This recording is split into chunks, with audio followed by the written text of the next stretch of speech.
তো হেই ভিউয়ার্স, কেমন আছেন সবাই? আশা করব সবাই ভালো আছেন। তো আজকে আমরা এক্সপ্লেন করছি ওয়াইল্ড কার্ড মুভিটা। আর এই মুভিটা বানানো হয়েছে খুবই ইন্টারেস্টিং একটা গল্প নিয়ে। তো এই জন্য আমি বলবো ভিডিওটা শেষ পর্যন্ত দেখার জন্য, আর নয়তো বা অনেক কিছুই মিস করে ফেলবেন। তো চলুন কথা না বাড়িয়ে শুরু করি আজকের ভিডিও। তো এই গল্পের শুরুতে আমরা দেখতে পারি ডটসি নামের একটা মেয়েকে, যে কিনা বারের মধ্যে বসে ড্রিঙ্ক করছিল। আর তখন এখানে আমরা নিক নামের এই লোকটাকেও দেখতে পারি, যে কিনা আসলে ছিল এই বারের বডিগার্ড। আর একটু পরে এখানে ডটসির বয়ফ্রেন্ড অজুডও চলে আসে, যে কিনা ডটসিকে এসেই প্রথমে একটা সুসংবাদ দেয়। সে বলে যে সে তার জবের মধ্যে একটা প্রমোশন পেয়েছে। আসলে এটা তার বয়ফ্রেন্ডের চেয়ে সুগার ড্যাডি বেশি মনে হচ্ছে। যাই হোক, এখন সে তাকে বলে যে আমার যেহেতু প্রমোশন হয়েছে, এই জন্য আমাকে অন্য একটা শহরে শিফট করতে হবে। এখন তুমি কি আমাকে বিয়ে করে আমার সঙ্গে সেই শহরে যাবে? তখন ডটসি তাকে সরাসরি মুখের উপরেই না করে দেয়। তো এখন যখনই নিক এই ব্যাপারটা শুনতে পারে, তখন সে দৌড়ে ডটসির কাছে চলে আসে আর সে তার সাথে লাইন মারা শুরু করে। সে তাকে উল্টাপাল্টা অনেক কিছু বলে, তবে তখন অজর গিয়ে তাকে শান্ত করার ট্রাই করে, কিন্তু কোনোভাবেই কোনো কাজ হচ্ছিল না। উল্টো নিক তার মাথার উইকটাকেই খুলে ফেলে। আর তখন আমরা বুঝতে পারি অজর আসলেই একজন সুগার ড্যাডি। আর তখন নিক তাকে বলে যে দেখো, এইটাই হচ্ছে গিয়ে তোমার সত্যতা, তুমি ভেতরে একরকম আর বাইরে আরেক রকম।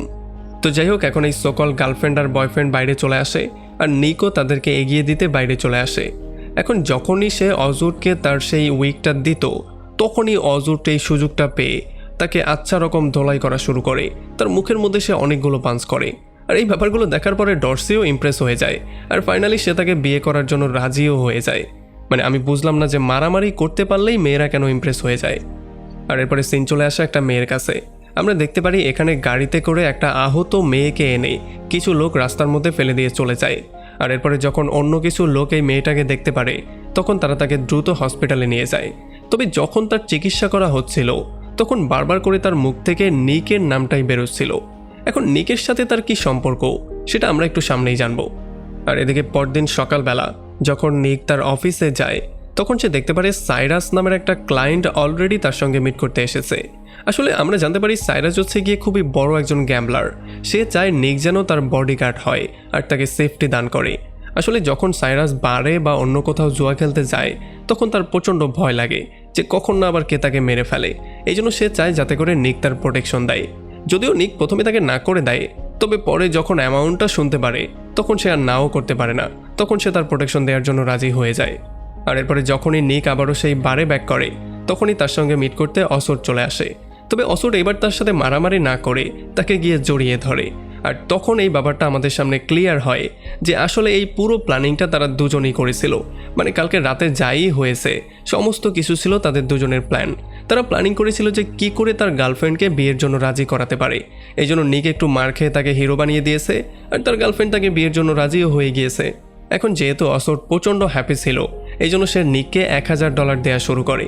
কিন্তু আসলে যেহেতু নিক হচ্ছে তার জবানে পাক্কা, মানে সে কোনোভাবেই বাড়তি টাকা চার্জ করে না, এই জন্য সে $500 অ্যাকসেপ্ট করে, বাকি $500 ব্যাক করে দেয়।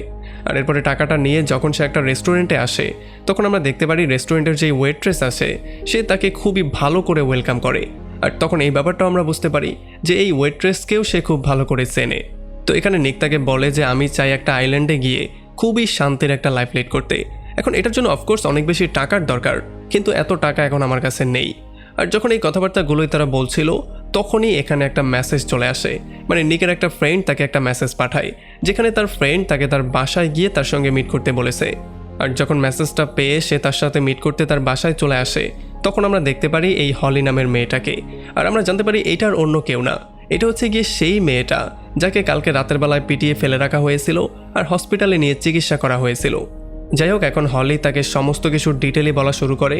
সে বলে যে কালকে রাতের বেলায় যখন আমি বারে আমার ক্লায়েন্টদেরকে সার্ভ করছিলাম, তখনই সেখানে লিফট দিয়ে 3টা লোক চলে আসে।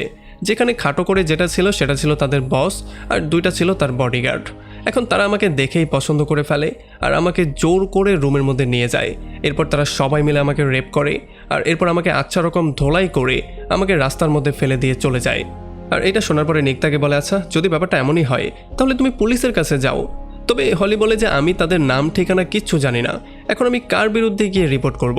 সো তুমি আমাকে একটু সাহায্য করো, তাদের নাম ঠিকানাটা বের করে দাও, এরপরে বাকিটা আমি দেখে নিব। আর এটা শোনার পরে নিক বাইরে বেরিয়ে চলে আসে, আর সে খুবই টেনশন করতে করতে চলে আসে সেই হোটেলের মধ্যে। এখন এই হোটেলে আসার সঙ্গে সঙ্গেই সে তার পুরনো একটা ফ্রেন্ডকে পেয়ে যায়। আর যখন সে হলির সেই রেপিস্টদের সম্পর্কে তার কাছে জিজ্ঞেস করে তখন সে সরাসরি তাকে কিছু না বলে সে বলে যে আজকে সন্ধ্যার সময় আমরা একটা রেস্টুরেন্টে এটা নিয়ে কথাবার্তা বলতে পারি। তো এরপরে যখনই সন্ধ্যা হয়ে যায় তখন নিক একটা ক্যাফেতে চলে আসে আর তার ফ্রেন্ডের সাথে মিট করে সে সমস্ত ব্যাপারটা জানার ট্রাই করে। এখন তার ফ্রেন্ড তাকে বলে যে আসলে যারাই হলিকে রেপ করেছে তারা হচ্ছে গিয়ে ভয়ঙ্কর রকমের ক্রিমিনাল, আর যে লোকটা ছিল তাদের লিডার তার নাম হচ্ছে গিয়ে ড্যানি। আসলে ড্যানি হচ্ছে গিয়ে ইতালিয়ান মাফিয়ার ছেলে, এই জন্য সে কখনোই কাউকে ভয় পায় না। সে সবার সামনে থেকে হলিকে তুলে নিয়ে গিয়েছিল, এরপর রুমের মধ্যে নিয়ে তাকে বন্ধ করে দিয়েছিল। এখন যেহেতু সে ইতালিয়ান মাফিয়ার ছেলে এই জন্য পুলিশও তার বিরুদ্ধে কোনো অ্যাকশন নেবে না, আর এই জন্য তার ফ্রেন্ড নিককে সাবধান করে বলে দেয় যে যাতে করে তুমি ড্যানির সাথে উল্টাপাল্টা কিছু করতে যেও না, তার থেকে যতটা দূরত্ব মেনটেন করে রাখবে ততটাই তোমার জন্য মঙ্গল। এখন এগুলো শোনার পরে নিক দ্রুত হলিকে কল দেয় আর তাকে বলে দেয় যে তোমার সাথে যে এই কাজটা করেছে তার নাম হচ্ছে ড্যানি। আর তখন হলি তাকে বলে যে নিক তোমার আমাকে সাহায্য করতে হবে, কারণ তুমি এই ব্যাপারটা খুব ভালো করেই জানো যে সে হচ্ছে ইতালিয়ান মাফিয়ার ছেলে, সো পুলিশ তার বিরুদ্ধে কখনোই অ্যাকশন নেবে না। আর এই ব্যাপারটা শোনার পরে নিক ফোনটা কাট করে দেয়, কারণ সে কোনো রকমের ঝামেলায় পড়তে চায় না। তো এরপরে রাতের বেলায় যখন নিক সাইরাসের কাছে চলে আসে তখন তারা দুজন মিলে একটা বারে আসে। তবে এই বারের মধ্যে থাকা সত্ত্বেও বারবার করে নিকের মাথার মধ্যে এই ব্যাপারটাই ঘুরছিল যে কি করে ড্যানি নামের সেই লোকটা হলির হলির হাল কিভাবে বেহাল করে দিয়েছে। এই জন্য সে সবসময় অন্যমনস্ক হয়েছিল। আর একটা সময় সে সাইরাসকে একটা জায়গায় বসিয়ে দিয়ে বলে যে এইটা খুবই প্রসিদ্ধ একটা বার আর এখানে অনেক মানুষজন আসে, সো কেউ তোমার উপর আক্রমণ করার সাহস পাবে না, তুমি এখানে বসো, আমি 1 ঘন্টার মধ্যেই আবারও ব্যাক করছি। এইটা বলেই সে সেখান থেকে বেরিয়ে চলে আসে হলির কাছে। এখন সে গিয়ে হলিকে জিজ্ঞেস করে যে তুমি পুলিশের কাছে যাচ্ছ না কেন। তখন এই ব্যাপারটা আমাদের সামনে ক্লিয়ার হয়, হলি নিককে বলে যে আসলে সেই হোটেলের মধ্যে আমি প্রস্টিটিউশনের কাজ করছিলাম, যার যদি সে পুলিশকে গিয়ে সমস্ত সত্যিটা বলেও দেয় তবুও পুলিশ তার কথায় বিশ্বাস করবে না, কারণ প্রস্টিটিউটকে কে রেপ করতে যাবে। এই জন্য বাধ্য হয়ে ফাইনালি নিককেই সমস্ত দায়িত্বটা নিতে হয়, এখন তার ফ্রেন্ডকে তারই সাহায্য করতে হবে। এই জন্য সে বেরিয়ে পড়ে সেই হোটেলের সেই রুমে যাওয়ার জন্য যেই রুমের মধ্যেই পুরো কাজটা হয়েছিল। তো এখানে সে দেখতে পারে যে ড্যানি নামের সেই লোকটা এখানেই আছে, তো এই জন্য সে তার রুমের মধ্যে অ্যাজ এ দালাল যায় আর সে গিয়ে বলে যে ভাই আমি তো মেয়ে সাপ্লাই করি। তখন তার বডিগার্ডরা তাকে সরাসরি মধ্যে আসতে বলে। এখন যখন ড্যানি তাকে দেখতে পারে তখন সে তাকে জিজ্ঞেস করে যে তোমার কাছে যে মেয়েগুলো আছে তারা কি দেখতে সুন্দর। তখন নিক বলে যে হ্যাঁ তারা তো দেখতে সুন্দরই ছিল, তবে কালকে রাতের বেলায় কেউ একজন তার চেহারার অবস্থা চেঞ্জ করে দিয়েছে। আর এইটা শোনার পরেই ড্যানি বুঝতে পারে যে নিক এখানে কি যাওয়ার জন্য এসেছে। এই জন্য সে তাকে $50,000 দিয়ে বলে যে এই টাকাটা নাও আর সুন্দর করে মুখটা বন্ধ করে এখান থেকে চলে যাও। তবে বেচারা নিক ছিল খুবই সৎ একজন মানুষ, এই জন্য সে আর এই টাকাগুলো নেয় না। আর এটা দেখার পরে যখনই ড্যানি তাকে গান পয়েন্টে নিয়ে নেয় তখন নিক উল্টো তাদের উপরে আক্রমণ করে তার 2টা বডিগার্ডকে তো পেটাই উল্টো তাকেও মেরে সেখানে বেহুশ করে ফেলে।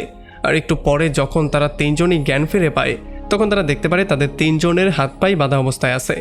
এখন এখানে নিক হলিকেও নিয়ে আসে আর হলি আসার সঙ্গে সঙ্গেই তার ব্যাগ থেকে একটা কেচি বের করে সেইটা ড্যানির ছোট ভাইয়ের সামনে রাখে আর সে বলে যে দিব একদম ছোট ভাইকে কেটে দিব।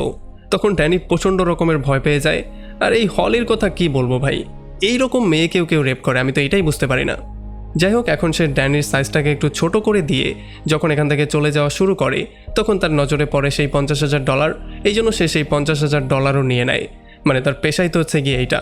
আর এরপরে এখান থেকে বের হয়ে হলি নিককেও অর্ধেক টাকা দিয়ে দেয়। যদিও নিক প্রথমেই টাকাগুলো নিতে চাচ্ছিল না, তবে হলি তাকে বুঝিয়ে বলে যে এখন ড্যানি আমাদেরকে আর এই শহরে থাকতে দিবে না, সো চুপচাপ এই টাকাগুলো নিয়ে নাও আর নয়তো পরে বিপদে পড়বে। আর এই জন্য নিক টাকাগুলো নিয়ে সেখান থেকে বেরিয়ে চলে আসে। এরপর সে চলে আসে তার সেই ক্লায়েন্ট সাইরাসের কাছে যে কিনা একটা ক্যাসিনোতে বসে গ্যাম্বলিং করছিল। এখানে নিক এসে নিজেও গ্যাম্বলিং করা শুরু করে আর তার ভাগ্য এতটাই ভালো ছিল যে আস্তে আস্তে করে তার টাকাটা ডাবল হওয়া শুরু করে। সে একটার পর একটা গেম উইন করা শুরু করে আর খুব শীঘ্রই সে তার $25,000কে $50,000 কনভার্ট করে ফেলে। এখন এই টাকাগুলোকে সে যখন ক্যাশ করতে যাচ্ছিলই তখন হঠাৎ করেই তার মনে হয় যে কেন না এই গেমটা আরও একটু খেলা যাক, টাকাগুলোকে আরও একটু বাড়ানো যাক, কারণ এই শহরে তো আর আমি কখনো ব্যাক করব না। এই জন্য সে গিয়ে আবারও একটু গেম খেলা শুরু করে আর যখনই সে তার $50,000 একবারেই বাজিতে ধরে তখন সেই গেমটা হেরে যায়। আর এই ব্যাপারটার জন্য সে প্রচণ্ড আপসেট হয়ে যায় যে এখন তো তার মূলধন $25,000ও নেই। অতি লোভে তাতেই নষ্ট, ব্যাপারটা হচ্ছে এমন। যত রকমের জুয়ারি আছে তাদের মধ্যে এই ব্যাপারটাই হয়, বেশি লাভের আশায় যেটা ছিল সেটা পর্যন্ত হারিয়ে ফেলে। এখন যাই হোক বেচারা যেহেতু সব কিছু হারিয়ে ফেলেছে এই জন্য প্রচণ্ড দুঃখে কষ্টে সে গিয়ে মদ খাওয়া শুরু করে। এখন এই মদের বিল কে দিবে সেটাও একটা কোয়েশ্চেন। তবে নিক ততক্ষণ পর্যন্ত মদ খায় যতক্ষণ পর্যন্ত সে বেহুশ না হয়ে যায়। আর পরদিন সকালবেলা যখন সে জ্ঞান ফিরে পায় তখন সে দেখতে পারে সে ক্যাসিনোর ভিআইপি রুমের মধ্যে আছে। এখানে সাইরাস এসে তাকে বলে যে আমি এই শহরের মধ্যে গ্যাম্বলার বা কোটিপতি হওয়ার জন্য আসিনি, আসলে কোটিপতি তো আমি আগে থেকেই ছিলাম। আমার যখন 19 বছর বয়স ছিল তখনই আমি একটা অ্যাপ বিক্রি করে কয়েক মিলিয়ন ডলার কামিয়ে নিয়েছিলাম, সেগুলো দিয়ে আমি শুধু টাকা বৃদ্ধিই করেছি। এখন আমি যেই ব্যাপারটা ইনকাম করতে পারিনি সেটা হচ্ছে গিয়ে সাহস। আমি কখনোই সাহসী একজন মানুষ হতে পারিনি, আমি কখনোই কাউকে ফেস করার সাহস করতে পারিনি। আর এই জন্যই যখন সে নিকের মতো একটা ভয়ঙ্কর লোককে দেখতে পেয়েছে তখন সে তার সঙ্গে থেকে নিজের মধ্যে একটু সাহস জোগানোর ট্রাই করেছে। এই জন্য সে নিকে ইনভাইট করে যে চলো তুমি আমার সঙ্গে থাকো, আমরা বিভিন্ন এলাকায় ঘুরবো, বিভিন্ন দেশে বিদেশে ঘুরবো, বিভিন্ন জায়গায় গিয়ে আমরা পার্টি করব। আর তোমার সাথে থেকে আমি আস্তে আস্তে করে নিজেকে চেঞ্জ করার একটু ট্রাই করব, আর তুমিও আমাকে একটু সাপোর্ট দিলে। আর এত কিছুর মধ্যে যত খরচ হবে সেই সমস্ত খরচের দায়ভার আমার, সমস্ত খরচ আমিই করব। কিন্তু এত বড় একটা অফার পাওয়ার পরেও নিক এখান থেকে যাওয়ার জন্য একেবারেই রাজি হয় না। আর যখন সে বাইরে গিয়ে মদ খাওয়া শুরু করে তখনই ড্যানির কিছু লোকজন এসে তার উপর আক্রমণ করে দেয়। তবে নিকও প্রচণ্ড রাগের মাথায় তাদেরকে এমন করে ধোলাই করে যে তারা আর কখনো উঠেও দাঁড়াতে পারবে না। এখন এখান থেকে যখন তাকে বের করে দেয়া হয় এই ভায়োলেন্সের জন্য তখন বেবি নামের একটা লোক তাকে ইনভাইট করে। আসলে এই লোকটা মেয়েদের বেবি না, এটা হচ্ছে গিয়ে গ্যাংস্টারদের বেবি। এখন এই লোকটা তাকে বলে যে আমি শুনলাম তুমি ইটালিয়ান একটা মাফিয়ার ছেলেকে মেরে তার সাইজ একটু কমিয়েও দিয়েছো, আর তাছাড়া তাকে লুটপাটও করেছো, তো এই জন্য আমার সঙ্গে চলো, আমি চাই আমরা মিটমাট করে এই সমস্যাটার সমাধান করে দেই।